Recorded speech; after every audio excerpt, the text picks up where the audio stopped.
Healthy Places by Design's webinars are a component of our socially connected communities network, and the network builds and supports a movement to advance action that results in more socially connected and equitable communities.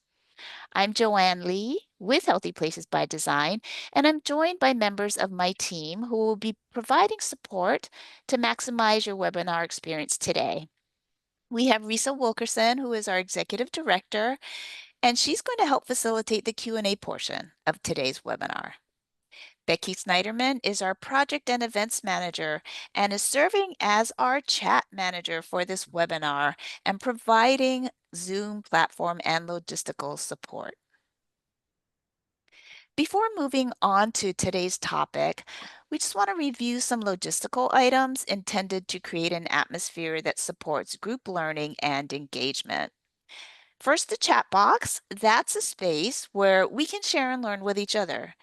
Please use the chat box to add comments, reactions, as well as any links to related resources that you think could be helpful for others.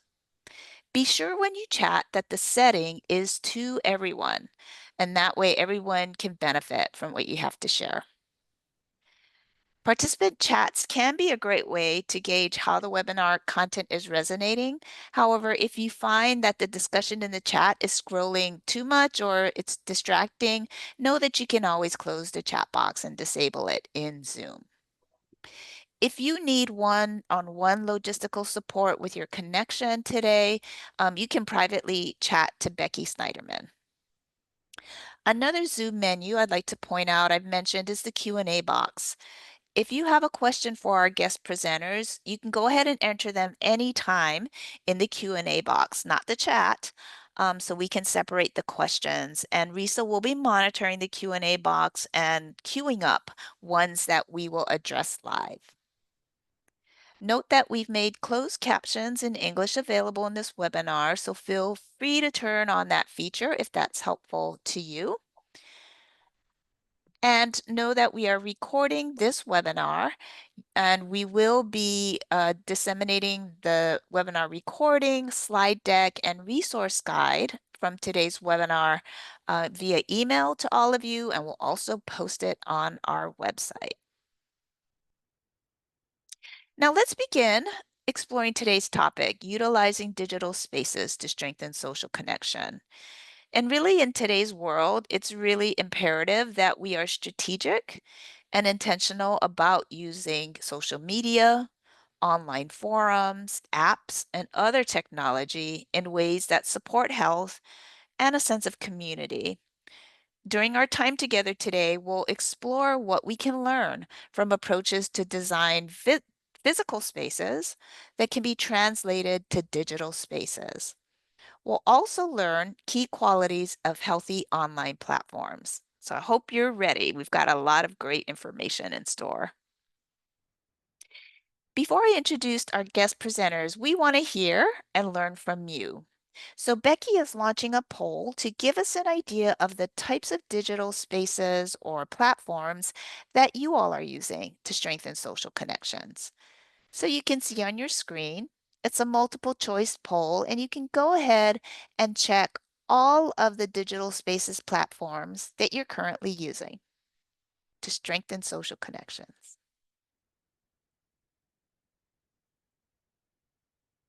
Great to see so many responses.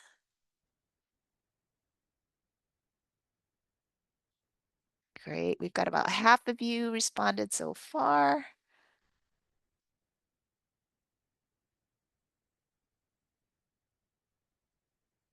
We'll give it a few more seconds to get more of you able to enter. This is great. Wow.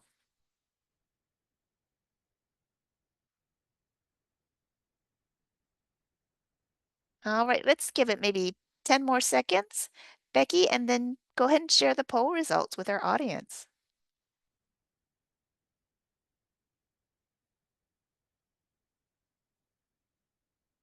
Or do I need to do that, Becky? It should be sharing. Hopefully that's working. Okay. Wonderful. So, folks, we see that social media platforms like Facebook, Instagram, TikTok, Snapchat, 81% of you use that. Community-oriented platforms like Reddit, Discord, Nextdoor, Front Porch Forum, which we'll feature today, 39% of you use those types. A little more than half of you use private or curated spaces like WhatsApp groups, Telegram channels, and five of you, really interesting, are using gaming platforms like VR chat or Fortnite.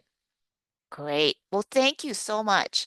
Um, this gives us a really good sense of sort of where everyone's coming in at on today's topic. All right, so now it is my pleasure to introduce our guests.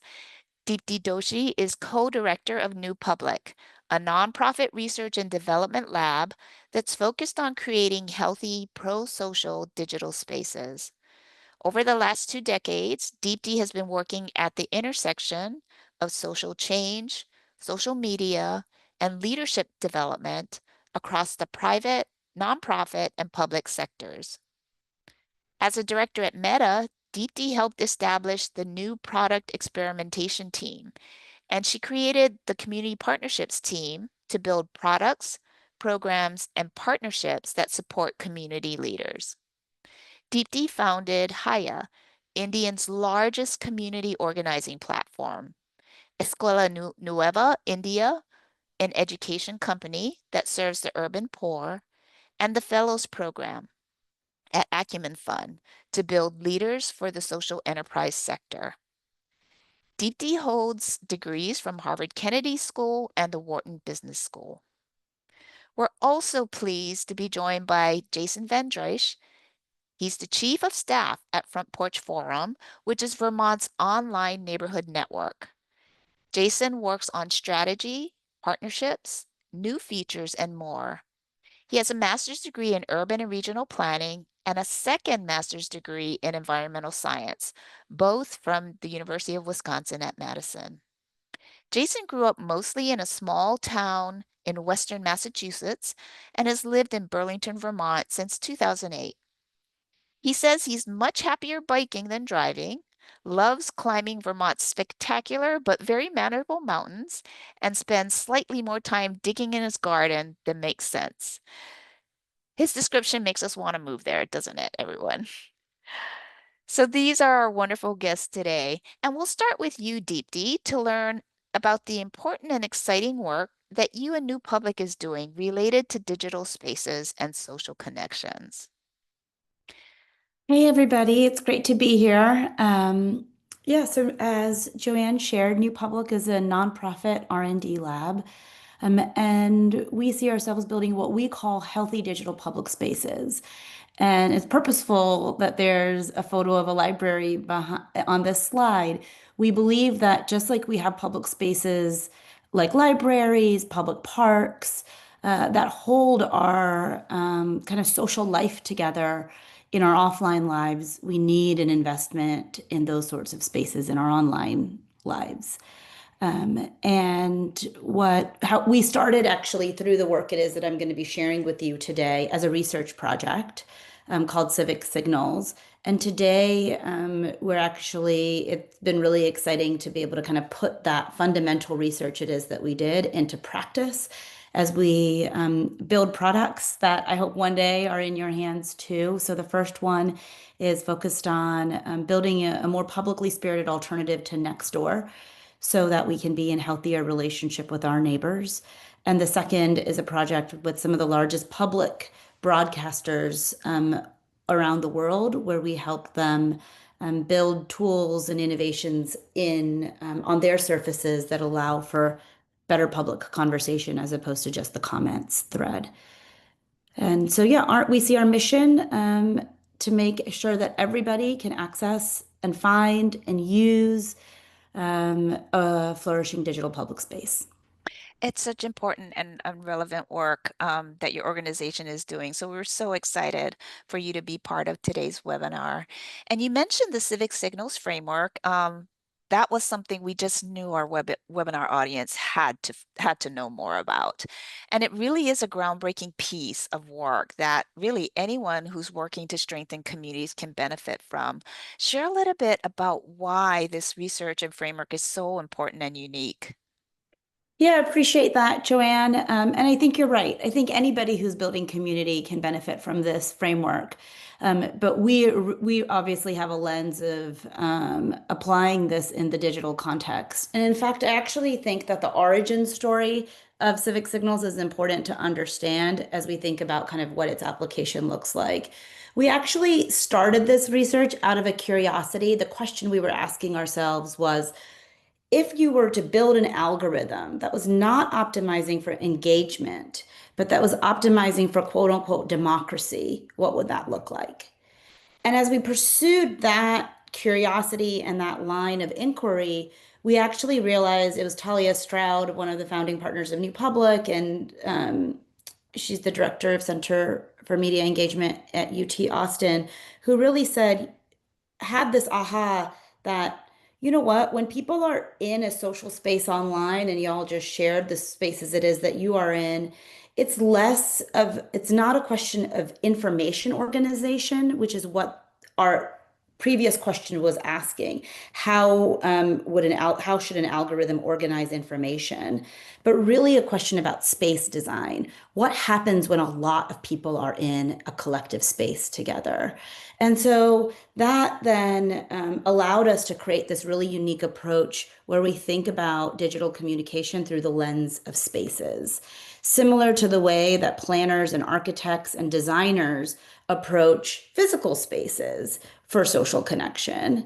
And it really allows us and others who've used the framework to consider how online spaces shape relationships as opposed to just information Mhm. exchange. Yeah, so healthy places by design, our roots are in the built environment and designing physical spaces. And so we're just so intrigued by you taking lessons learned from that field and really kind of translating some of that to digital spaces. And I love what you said, creating an algorithm for democracy, not just engagement. That's an important point. And so let's dive into the framework. Let's tell us about the four building blocks and a little bit about the 14 signals that can be incorporated into community strategies and actions. Great. So the first signal is what we call welcome. And we think it's the responsibility of a digital space to create an experience where all people, at a bare minimum, feel welcome and safe. Then the space also must make them feel comfortable and secure to actually stay in the space. But to be a truly public space, it has to be accessible, it has to be inviting, and it has to be hospitable to all people. And I will just say, as I'm talking about all people right now, we surveyed over 20,000 super users of social spaces across 20 different countries in order to build this framework. So there was a really diverse set of people that help shape this. Very rigorous process. So the next signal is what we call connect. Connect focuses on the connections a digital space helps people form. These are connections with one another, with resources, and with power. Digital public spaces bring both people and resources together in ways that sometimes physical spaces actually can't. But then, of course, just bringing people together isn't where this work of connection ends and where we head into this third signal, understand. It's really important to us that important information about our world and the worlds in which we live in, our own communities, um, is digested in these digital public spaces well. So much of of what we're understanding and how we're digesting information is now happening in digital spaces, and it's really important that these spaces help us make sense together of the world around us and how we can and how we can improve it. We don't all have to agree with one another, but our digital spaces should be places that help us better understand one another and provide context that helps us agree on some fundamental shared realities of what we're seeing and experiencing. And I think that this is particularly relevant in our kind of media communication and political landscape today. Absolutely. Okay, so the fourth signal is called ACT. When a public space successfully welcomes and so connects disparate groups of people and facilitates access to power and promotes this mutual understanding, we are inspired to take action, both proactively and reactively. And this signal considers how online behaviors translate into physical spaces, inspiring us to work together, to support our own communities and others, and to become better, more informed, and compassionate citizens of the world that we're living in. And this piece is really important that it's not that the offline, that the impact on the offline engagement is a really important kind of value of these digital spaces that we're creating. Right. And thank you for, talking about the four building blocks and folks on those slides that you will get. You see the 14 sort of sub topics under there. And we will make the link to the online version of Civic Signals available to you in the resource guide. So you will have that link as a very, very important handy reference. So, Deepti, the wealth of information that your team has provided stemming from the Civic Signals research includes examples to help folks like those in our audience to help them put strategies into action. And we don't have time to cover them all, so definitely encourage people to go visit the online site after this webinar. But for now, let's highlight a few examples that seem especially relevant to help communities use or implement things in the Civic Signals report. Yeah, and this is the most exciting part of the work is to see the civic signals in action. So last year we released this research on Front Porch Forum, and we're going to be spending time with Jason later today too. And it's a homegrown social platform in Vermont that is very widely used. If you have a friend from Vermont or if you're in Vermont, I would encourage you. They probably know of Front Porch Forum. And most importantly, it really is useful to the people who use it. It's civil and it is sustainable.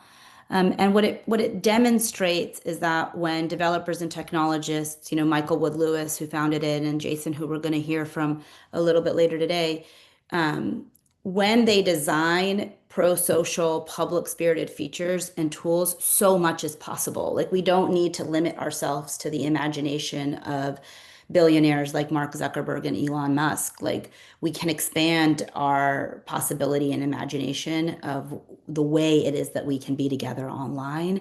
And in our research, we found that people who spent more time on Front Porch Forum learn more about their towns and were more likely to become civically engaged. And this is really kind of rare to be able to know. It's so hard to know for sure how people behave based on stuff that they see on the internet. So it's really exciting for us to have results and research like this about how people are actually getting involved locally because of Front Porch Forum.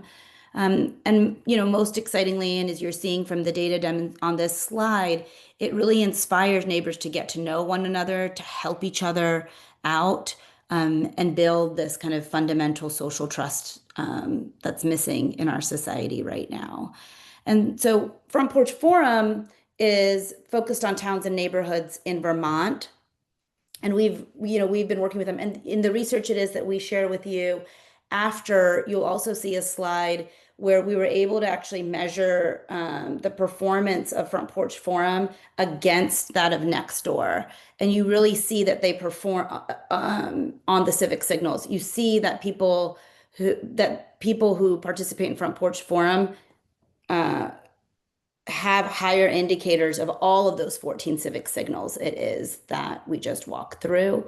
And so our excitement is to take these lessons from the good work that Michael and Jason have been doing across towns and neighborhoods in Vermont and apply it to building a platform and a product that we can take to many different communities across the country. Yeah, it's really exciting, and we were just so thrilled to get both you and Jason after reading the report that you did on Front Porch Forum to really show us how this can play out, how utilization of the civic signals can play out in a community and have such a deep and meaningful impact. So thank you, Deepti. We're gonna invite you back for the Q&A portion, but I do want to welcome Jason back. Really Deepti teed you up really, really well, but I do want to give you a moment to just kind of start with any background information about Front Porch Forum that might be helpful for our audience on today's topic. Absolutely. Thank you, Joanne. So Front Porch Forum is a mission-driven, for-profit, public benefit corporation. So we're about both making a profit and delivering on our mission. We were launched as a volunteer project in 2000 and incorporated as a business in 2006, which means we've been around longer than Facebook or Twitter or really Mm. anything other than Wikipedia and Craigslist. Our mission, the thing that drives us, is to help neighbors connect and build community. So that mission guides everything we do. And with every business decision, we ask, will this help neighbors connect and build community? So here's just a quick snapshot of what that looks like. Front Porch Forum runs a town-by-town network of local community e-newsletters where neighbors post about anything that people might want to connect with neighbors about and what they used to discuss with neighbors face-to-face, borrowing things, buying and selling, giving things away, asking for and giving recommendations, um, local events, lost and found, and discussing local issues and politics. And the key is that every posting is reviewed by our professional team of online community moderators before publication. And typically once a day, we publish a digest of all the posts from the last 24 hours for each forum, and that's it. So it's deceptively simple on its face and really hard behind the scenes. But it's working in a state with 270,000 households per the US Census. Yes, Vermont is very small. Front Porch Forum has 240,000 members, which means about half of Vermont adults are members of Front Porch Forum. And there's no surveillance, no algorithmic amplification, no screen addiction, just really essential civic infrastructure for Vermont communities, which is exactly what New Public is working to build and support in communities all across the country. Amazing. I mean, half of the households are engaged in Front Porch Forum. That is amazing. Jason, I'm going to ask if we can try Plan B without the earbuds, just so we can make sure we get your voice really clear, especially for the recording.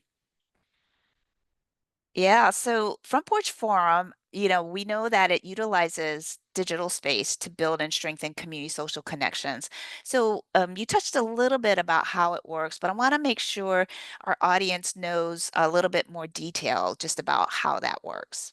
Absolutely. So joining Front Porch Forum requires a modest amount of effort and a little bit of information, and this is very much on purpose. People are joining a community, not just signing up for a service. So in that vein, also, all of our new members are reviewed by humans, by our staff, to make sure they're using a real address, that there are no spam accounts, that there's just one account per person, and so on and so forth. Upon sign up, people pick a profile type, as you can see in the left-hand most image here, neighbor, business, nonprofit, government, or candidate. And there's different permissions and limits for each, really with priority given to content from neighbors, from neighbor profiles. And what we've seen through all of this work is that effective moderation is as much about the who as it is about the what. And what I mean by that is that we see it as part of our mission to ensure that each forum consists of real, non-anonymous people who are all members of the real world community that the forum serves. Mm.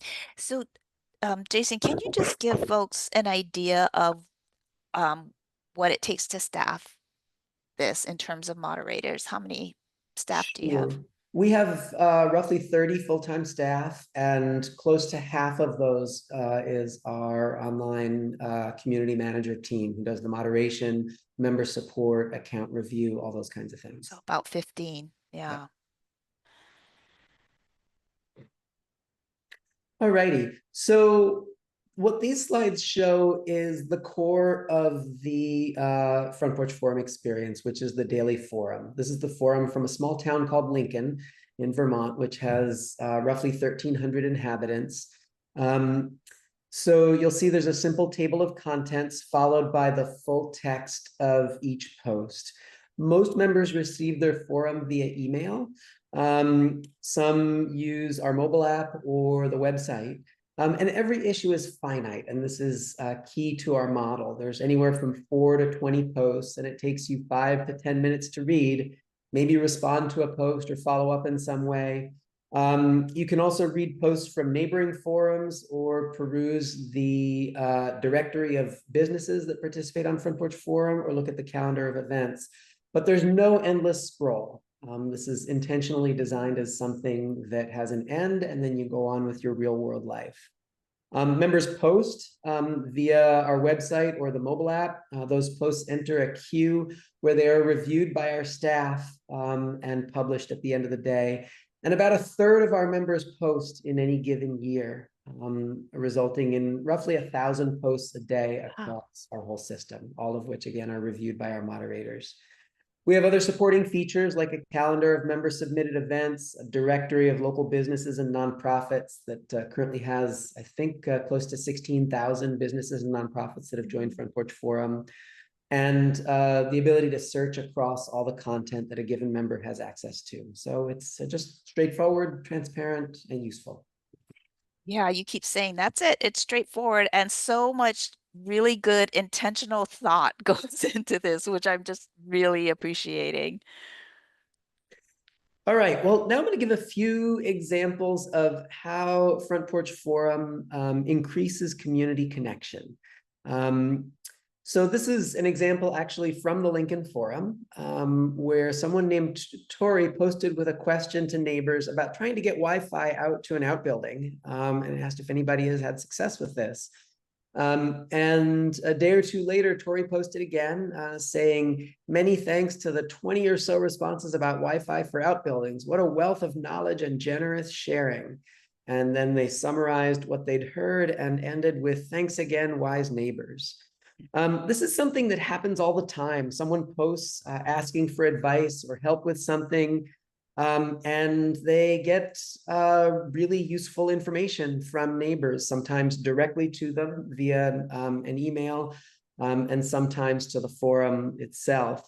And I want to highlight that there's really multiple ways that this kind of interaction increases community connection.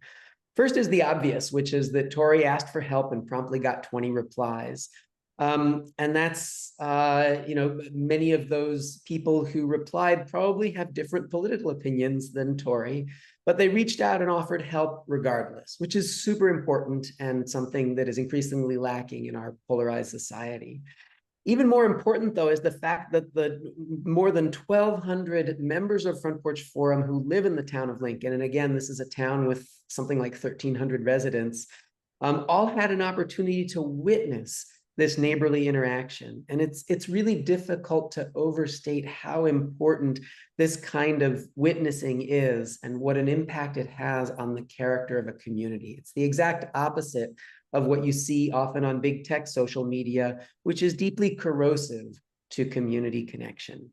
And in our 2023 members survey, this exact phenomenon, witnessing daily acts of neighborliness, was the #1 reason why people said they stayed engaged with their forum. So big picture, what we've learned over the years is that community connection is a worldview, and worldviews don't get created by individuals, they get created by communities. That's a quotable. Yeah. Joanne, is there a way, this slide actually has a build in it with the part underneath first and then the piece that's at an angle second. Is that possible to do, or did that get... That might have got taken off. Okay. Yeah, apologies. All righty. So what we've got here in the background is a directory listing from a young man named Miles who graduated from high school just a couple years ago in the little town of Charlotte here in Vermont. and wasn't sure what he wanted to do next.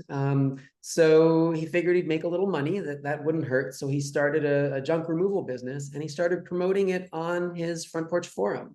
And one thing led to another, and a year later, he has a thriving local business built entirely on his FPF directory listing, plus recommendations from over 30 neighbors who were pleased with his services and posted to their forum recommending him to others. And our system is set up such that anytime a neighbor recommends a local business, where that business is also a member of Front Porch Forum, their recommendation appears on the directory listing of that business. And because all recommendations are non-anonymous postings to one's entire community, not just dashed off comments on the directory listing, they're all from real local people, they're all constructive, and they're all largely positive, meaning they're recommendations, not reviews. And this is also a really important form of community connection, lifting up local businesses and the very real humans that are behind them. Takes more effort than just ordering more crap on Amazon. But the sense of pride that Miles has in his business and that the Charlotte community has in Miles is a not insignificant part of the glue that's holding that community together. All righty. This one is one of my all-time favorites. The first post in the background is from a woman named Margaret, and the one in the foreground is from John, who responded. Before we dig into them, though, I just want to give a little bit of context. These are both in the town of Barrie, which used to be the heart of Vermont's granite industry. There were skilled craftsmen in Barrie who came from all over the world and quarried stone that was used to build some of the most iconic buildings in the whole country. But now Barrie is struggling with unemployment and hopelessness and everything that happens when the economy basically throws an entire town in the ditch. And to top it all off, in 2023, Barrie was hit by a catastrophic flood, and the entire downtown was under 4 to 6 feet of water. And in that flood, multiple lower income neighborhoods were basically completely destroyed. So that's the context. And Margaret, who lives in Barrie, apparently needed a bit of help moving a piece of furniture.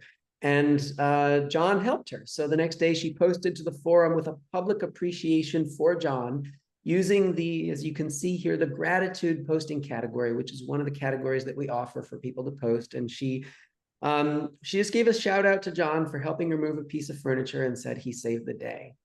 And the next day, John posted in response, and he said, "Wow, how good it feels to be acknowledged here on FBF. I love the sense of community I glean at this platform. You won't find me on Facebook.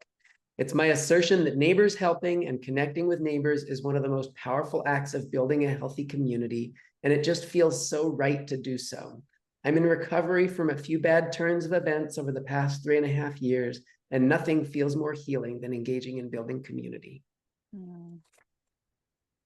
Yeah, I think this also underscores the point of hearing the gratitude in people's own voices in their own words versus just counting numbers. This many people connected, this many people got help, right?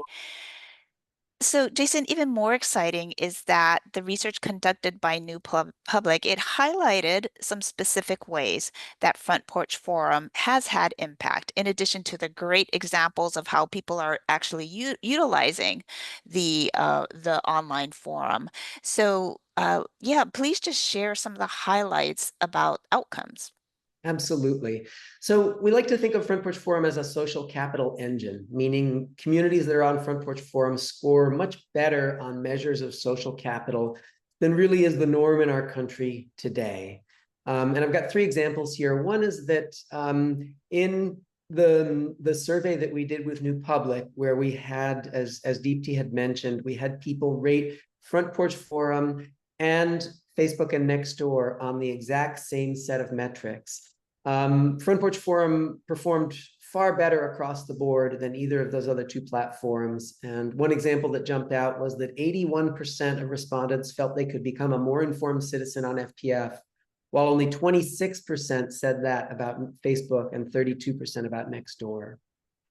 Front Porch Forum members also report trusting their neighbors at much higher rates than nationally. A full 80% of members say that people in my neighborhood or town trust each other to be good neighbors. The equivalent national figure from a 2015 Pew survey was just 38%, and I would not be surprised if that figure is lower still today, 10 years later. And third, Front Porch Forum is an invaluable resource for newcomers. The survey data and many, many member testimonials make it clear that being on FPF helps people who have just moved to town feel more connected to their community more quickly and to integrate and become a part of the community fabric much faster than they would without that resource. Amazing. Amazing. And you've got one more. This is some press that Front Porch Forum has gotten some much deserved press. Yeah, there's been a fair bit of press over the years. For many years, it was primarily in Vermont, and the big picture here, 7 Days, is our absolutely amazing weekly arts and newspaper in Burlington. They did a series of stories on Front Porch Forum that was their cover theme last year, where they talked with, we gave them access to several days worth of postings from our entire system, and then they asked for permission. They had us ask for permission for them to connect with the authors of various postings, and they built entire stories around those, and it was just fabulous. We've also had stories in the Washington Post, the Boston Globe, Le Monde. There's a lot of different things. You can, if you go to frontporchforum.com, down in the footer at the bottom, there's a tab of media coverage, and there's lots of interesting stuff there. And really, our hope is that this national and even international attention to Front Porch Forum will inspire others to launch experiments in community connection of their own. I'm sure you've already inspired folks in our audience. So I am keeping a just a quick eye on the questions. You and Deepti have really generated a lot of interest. So I want to make sure that we do have time to field as many questions as possible during the live webinar. But you have a few examples that really touch the heart. So why don't we go ahead and have you share the first two examples, Jason, that we have queued up. Great. So these are stories that were highlighted in that 7 Days cover story that I mentioned on the last slide. This was one about a community meeting and community chorus that came together in the little town of Jericho in response to the shooting of 3 young Palestinian men in Burlington last year, which was just a horrible crime. And the organizers used Front Porch Forum to reach out to a broad cross-section of their community and bring together people from a wide range of backgrounds who had one thing in common, which was that they felt very strongly that violence was not the answer to differences of opinion. And they brought together a much broader cross-section of the community than they would have been able to otherwise, because they publicized this event on Front Porch Forum. So impactful. This next story really got my heart. Yeah. This was a woman in the little town of Middlebury, where Middlebury College is, whose husband had passed away the previous year. And she had already passed along a fair bit of stuff after his death. But she had a number of things that just had personal meaning to her husband that she couldn't bear just to drop off at Goodwill, or, even worse, put in the dumpster. So she posted on Front Porch Forum and invited neighbors to come over and peruse the collection, as it says here, and take stuff that they could make good use of. And what this ended up doing was connecting Pam with many of her neighbors and turning these pieces of her husband's memory into points of connection with people in her community, which was particularly meaningful for her, given the loss that she had just suffered. Absolutely. So I can't resist. Let's just go ahead and give the two great examples, because I think our audience will really want to be inspired by them as well. Sure. This is a post from the now retired, but at this point, the longtime principal of a small elementary school called the Robinson Elementary School in Starksboro, Vermont, who posted to the Starksboro Forum asking if folks had sleds that they could donate to the school so kids could go sledding and they could have a stock of sleds at the school. And she was just absolutely flooded with not only sleds, but also all kinds of have fun in the snow gear that the community gave to the school in response to her post. And this one is just fun. There was a goose that showed up on the Lamoille River, which goes through the town of Johnson. And somebody posted about this goose and asked if anybody else had saw it. And it resulted in this long string of posts over multiple days of people reporting goose sightings and talking about what the goose was doing and going back and forth about how cool the goose was. And it was, completely lighthearted, completely inconsequential, but just a lovely string of neighbor connections around this interesting wildlife thing that happened. That's a fun one. The goose is part of the community too. Exactly. Well, thank you so much. And we are going to segue to the Q&A portion, but just again, want to really extend so much appreciation for both Deepti and Jason. And we wanted to round out this section of the webinar with the great inspirational slide that you see here. You also see contact information, which Deepti and Jason have graciously offered to our audience. And again, this will be in the slide deck, which you all will receive after the webinar. But now I know Risa has been busy monitoring the Q&A. Great to see so much interest there, Risa. I'll turn it over to you. Thank you, Joanne. Thank you, Jason and Deepti. And yes, holy cow, we have so much going on in the Q&A box. It's fun to see. You have lit some fires. There's a lot of different types of questions, but I think I want to first start with the idea of when you all were going through the research and developing the concepts, and Jason developing Front Porch Forum. There's questions about kind of intent and also accessibility. So let's first start with accessibility. Were you able to have individuals with visual impairments who utilize screen readers sort of test when you were going through development, and what have you learned? Sure, I can answer that for Front Porch Forum in particular, and then I'm sure Deepti might have some broader thoughts on this. Front Porch Forum has been completely bootstrapped. We've never had outside investors. We're 100% owned by our founders, which has been key to us being able to build this very unusual off-the-wall thing. But that also means that our development trajectory has been very slow and steady. In 2019, I think we did a complete overhaul of our website and email, and also built for the first time a mobile app. And in the process, the consultant that we worked with who helped us with that overhaul put all of our platform through a whole bunch of accessibility screens to make sure that it would work for folks with visual impairments and other issues that we needed to make sure we were taking into account.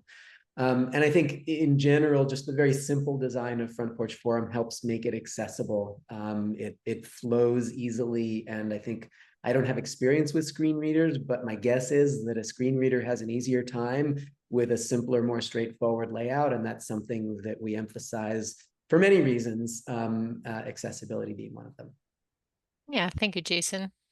Anything you want to add quickly, Deepti, on that, or? No, I think it's just wonderful to, hear from the perspective of someone who's really doing it. Yeah, thank you. And I should have also said we will have far more questions than we can get to, which is a reason to stay on afterwards for our discussion group, because we can get to many more of them there as well. But we'll get to as many of them as we can. And Jason and Deepti, if you can answer as briefly as possible, but clearly answering, then we'll get to as many as we can.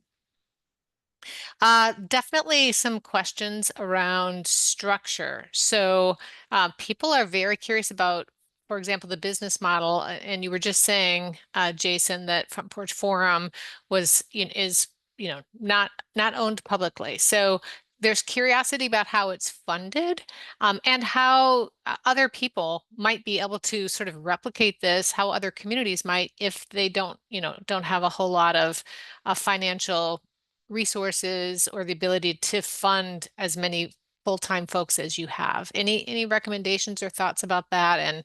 And briefly, how does it work for you? Sure. Our primary source of revenue is ad sales to local businesses, nonprofits, and local government agencies. Every issue of the forum has 3 ads in it that are targeted by forum, not by individuals. So we don't track or profile our members because we don't target ads at them. Everybody in the forums, in a given forum, sees the same ads. That's most of our revenue. We have a few other revenue sources, but connecting local businesses with potential local customers is the core of it. And I will pass it to Deepti to talk about how people can start to replicate something like this in their own community. I mean, we've taken a lot of inspiration, frankly, and hope from the fact that Front Porch Forum has been a sustainable business through engaging with small businesses without creating nefarious incentive structures, like with aligning the incentive structures. It's a business model that aligns the mission. You can serve your small businesses, you can serve your people in a way that contributes to this healthier community that you're living in. We're also interested in learning from public radio, for example, which is often member supported, and how member support, member donations can support these sorts of spaces to sustain themselves. And, Front Porch Forum hasn't done this, but as we think about bringing this model to different sorts of areas across the country with different dynamics, like what's the role of local foundations to step up into supporting is another curiosity and question we have as we think about building a diverse set of revenue streams for these kinds of places. Yeah, thank you. It's so inspiring and exciting to think about, what could be here, and some of the stories that were shared about that, the real neighbor to neighbor interaction, is exactly what we're hoping for in these physical spaces too. So it's a nice both and. Another question for both of you. There's been some, curiosity in the chat about where is this being done well, and one of the questions is it realistic for large online communities to stay healthy and civil, or is that level of engagement only achievable in small, tightly moderated groups? And if it is scalable, what makes that possible, and how might AI factor into that? So, Deepti, I'll start with you, and then we'll move to Jason. I mean, I do think size plays a role in what can be moderated in a healthy way. And so, I will take the position that I don't think that spaces where everybody can just be are designed are going to be easy to design to be very healthy. So what the right size is, I think, can depend on a lot of different things. If we're talking about um, digital spaces that support local communities, rural areas, people are much more dispersed. And so you want to be thoughtful about kind of what the right number is based on the community it is that you're working within. Um, but I, but concerts, if we think about physical spaces, have very different vibes and lead to a very different set of behaviors from people than a small, intimate concert hall or a musical event. And it's in that same way that people will behave differently based on what the design of the space is. And we see that in our offline lives, and it's the same for our online lives. Yeah, and Jason, I think too, there's, in this small versus large, there's also a question about how Front Porch Forum is balancing simplicity versus, the growth and so on. So that may be related enough to weave in. Yeah. Front Porch Forum is very intentionally mid-scale. And one thing that I think is worth noting is that the absolutely giant tech firms that dominate online life now have given us a very skewed perspective on what is small, medium, and large. They are so far beyond large that we've kind of lost perspective on the gradations of scale that are actually useful to be thinking about. And Front Porch Forum is, if you take sort of a local food analogy, we're way bigger than one farmer or a farmer's market. We're more like a regional food distributor that has enough scale to be able to provide a consistent supply of a wide range of fruits and vegetables to a lot of supermarkets, but that's small enough that it has actual relationships with individual farmer suppliers. And we're at that mid-scale as well. And I think that's a really important and neglected space to operate within. Yeah, makes a lot of sense. Yeah, thank you. And, I think just in this issue of being able to be small enough to be moderated and yet, large enough to be welcoming of any who want to be there. There seem to be quite a few questions about decision making around that. So definitely looking at how do the moderators make decisions about which posts should and should not be published, what percent are deemed unsuitable, for example. How do you choose which post to put in the digest? I mean, there must be some principles of decision making you all have figured out. And, is there sort of this, with this yes, no, is there sort of like, because it meets this purpose or that purpose? I'd love to hear about that. Absolutely. All of our moderation decisions are guided by our terms of use, which are available on our website all the way at the bottom of any page. And those terms of use are content agnostic. We don't moderate based on what people post. We moderate based on how they engage with their neighbors. So we don't allow personal attacks. We don't allow misinformation. We don't allow shaming. We don't allow dominating the discussion. If somebody's posting multiple times about the same thing, that's not allowed by our terms.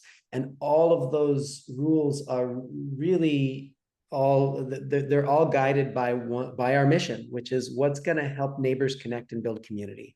Because there's all kinds of things that people do online that have the exact opposite effect, that drive people apart and erode community. And we've built up our terms of use over time to help us help our members to post in ways that align with our mission. And our moderators, just hold everything up to those terms of use with every decision they make. And really only a tiny fraction of posts are declined because of terms of use violations. The vast majority of FPF members, the vast majority of the time, very much appreciate and work within our mission because they find it to be valuable. So they post things that, are completely fine by our rules. Yeah. Wonderful. But I am curious, Jason, do you find that like at the beginning of I imagine that when somebody joins the community, like or at the beginning of when you were building Front Porch Forum, that moderation had to be a little bit stronger to really ensure that those values were settled in, and then over time they're kind of positively, you end up in this positive reinforcement loop where then when new people join they see automatically a community which Yeah. is healthy and positive with one another. Very much so. There's a community culture on Front Porch Forum, and it honestly varies somewhat from one forum to the next. There are commonalities, but different forums will have different sort of flavors, if you will. But a commonality is a strong commitment to civil discourse and to treating each other humanely. And yeah, when somebody joins Front Porch Forum for the first time, one of the things that we actually have our system do is flag any posts from someone whose account is less than X days old, because we have seen that people who are new to Front Porch Forum may not yet have sort of absorbed the culture of Front Porch Forum. And so we give a little extra attention to those posts to make sure that, many times when somebody's new and they post, it's completely fine. But there's a somewhat higher rate with people who are brand new, who, haven't yet figured out how Front Porch Forum works and might, post in ways that we need to reach out to them and say, this post violates this provision of our terms of use. If you could reconsider and take out the, personal attack on the neighbor and focus on the issue, we'd be happy to publish your post. That's amazing. Thank you. And do you have a public link to some guidelines for moderators for people to learn about the way you've trained your moderators? And we do have to move on here in a minute, but just curious if you have one of those. Yeah, absolutely. Our terms of use is linked in the footer of our website and is publicly accessible. Beautiful. Thank you. We did not get to all the questions, but we do hope that folks will stay on for us to be able to have some more conversations in the discussion group. And thank you again so much, Jason and Deepti, for all that you have shared here today. We really, really appreciate it. And I'm very excited to continue learning with you. On the screen now, you'll see a promotion for our upcoming Social Connection Conference in Atlanta that we are co-hosting with the Foundation for Social Connection. Registration is still open, and we hope that we can see you there. Becky's put a link to the registration in the chat, so please check it out. There's all the information online about the various sessions, and our whole team will be there and would love to say hello to you. We would love to keep the momentum going around learning and engaging, so please join us now for the post-webinar discussion group. We will be signing out of this webinar and into a new Zoom meeting for the session. So Becky will chat out the link for you all, and we hope you'll join us for this opportunity to explore today's topic more deeply with our presenters and each other. This is an opportunity to share and brainstorm with other folks who have joined today and learn more about how folks are working on this kind of thing in their community to help bridge generational divides. So we're very much looking forward to seeing you momentarily in the next discussion group session. And in the meantime, we hope you'll stay connected and up to date about all the new events and resources. Be sure to subscribe to our e-newsletter and YouTube channel and connect with us on LinkedIn. Thank you again to our guest speakers and to all of you for joining today. We'll meet you in the discussion group now, and until then, stay connected.